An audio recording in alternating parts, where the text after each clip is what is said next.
So guys, may adlaw. So namin karon sa Nabanwan Beach Resort. Diri na nato makita. Safety kaya itong maligo. So safe kayo ang Nabanwan guys. Ato makita natin sa CCTV.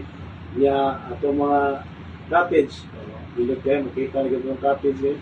Na may mga kabuang mawa. So ato naman trees kay natay CCTV nga gamonitor. So inani kasi Nabanwan guys. Na diring parking lot. Kita na din yan. Musod. Ato pa ning i-adjust kini once yung entrance the because. Well guys, as I explain JP guys. Asay kasulti na JP.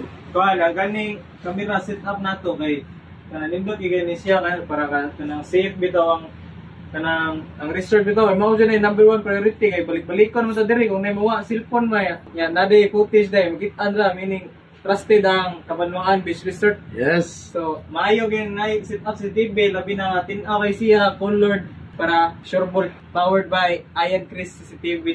So kung mo inquiries guys, so natay Facebook, so natay Instagram, TikTok, YouTube. So nani na guys. So Kabanwaan Beach Resort, Ian Chris CCTV. Nag-install sa CCTV.